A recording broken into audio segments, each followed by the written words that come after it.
Lehoma, KC, apa kabar kalian semua?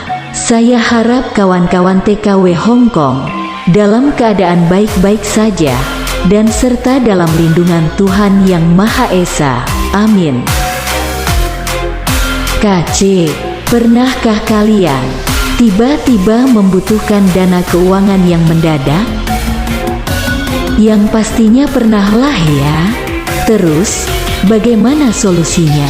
Jikalau kita tidak mempunyai uang yang lebih ataupun tabungan, hanya ada satu solusinya, yaitu meminjam atau ngutang dalam bahasa Kantonis, Cejin.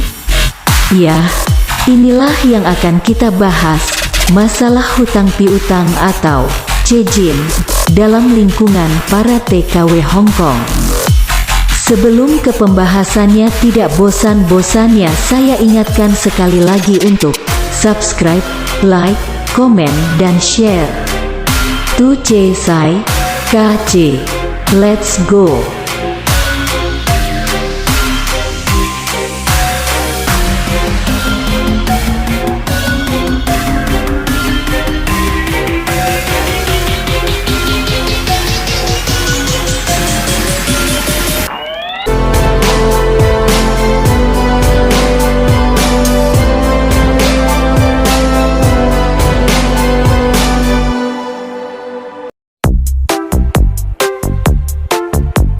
Oke besti, info nembae.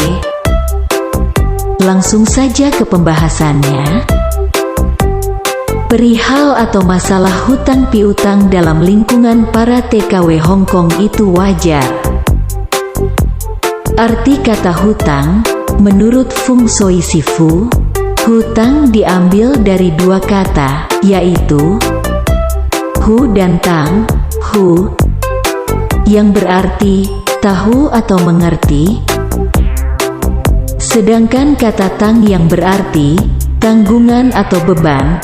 Jadi kata hutang artinya tahu tanggungan, dalam kurung mengerti akan tanggungan kita untuk membayar hutang. Dan serta arti kata hutang lainnya adalah hutang adalah sesuatu yang dipinjam, baik berupa uang maupun benda. Banyak kasus hutang piutang di Hong Kong dari berbagai kalangan, seperti para TKW Hong Kong ataupun warga lokal Hong Kong yang terlibat kasus hutang piutang. Di samping itu, proses pinjam uang di Hong Kong itu syaratnya sangat mudah, gampang, dan cepat pencairannya. Contoh kasus hutang piutang pada TKW Hong Kong adalah kasus penggadaian paspor.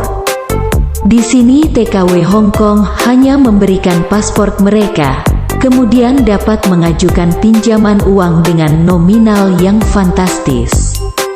Hidup di Hong Kong kota metropolis dengan biaya hidup yang mahal dan tidaklah murah, memungkinkan banyak para TKW Hong Kong yang terlilit masalah hutang, baik hutang ke sesama kawan-kawan TKW Hong Kong, ataupun ke pihak badan usaha. Seseorang atau badan usaha yang meminjam disebut debitur. Entitas yang memberikan utang disebut kreditur. Utang termasuk dalam pembayaran yang ditangguhkan. Pembayaran beberapa seri yang dibedakan dari pembelian langsung. Utang itu bisa dilakukan oleh entitas seperti negara, pemerintah lokal, perusahaan, dan individual. Utang komersial secara umum termasuk di dalam perjanjian kontrak terkait jumlah dan jangka waktu pembayaran baik dari sisi prinsip dan bunga pinjaman. Loans, bonds, notes, dan mortgages merupakan tipe dari utang. Apa hukum hutang piutang? Permasalahan hutang piutang adalah termasuk di dalam ketentuan hukum perdata, namun apabila dilakukan dengan kebohongan atau tipu muslihat maka termasuk di dalam ketentuan hukum pidana.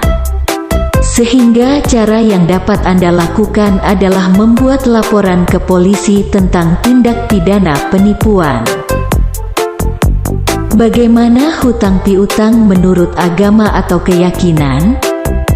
Hukum utang piutang dalam Islam adalah mubah atau boleh.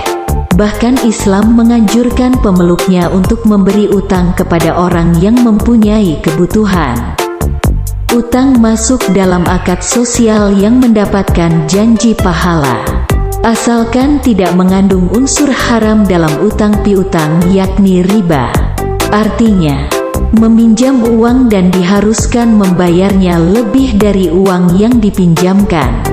Jika tidak bisa melunasi utang sesuai batas waktu yang telah ditentukan, hendaknya dimusyawarkan antara kedua pihak, sehingga tidak terjadi konflik. Sebab, banyak konflik akibat tidak membayar utang tepat waktu, hingga berujung pada percekcokan, pertengkaran, dan putusnya tali silaturahmi serta sampai ke pembunuhan. Karena itu, pentingnya pencatatan dalam masalah utang dan kerelaan antara kedua pihak. Oke KC, pesan saya, jaga diri, jaga paspor, jaga data pribadi Anda sendiri, dan serta saya doakan semoga kawan-kawan TKW Hong Kong dihindari dan dijauhkan dari hutang piutang. Amin. Peringatan: jika terdapat wajah, nama, lokasi dan tempat yang sama ataupun mirip dalam video ini mungkin hanya sekedar kebetulan, serta tidak ada unsur kesengajaan. Pentingnya informasi untuk diri sendiri, KC. Terima kasih sudah menonton video ini. Choi Kin, bye-bye.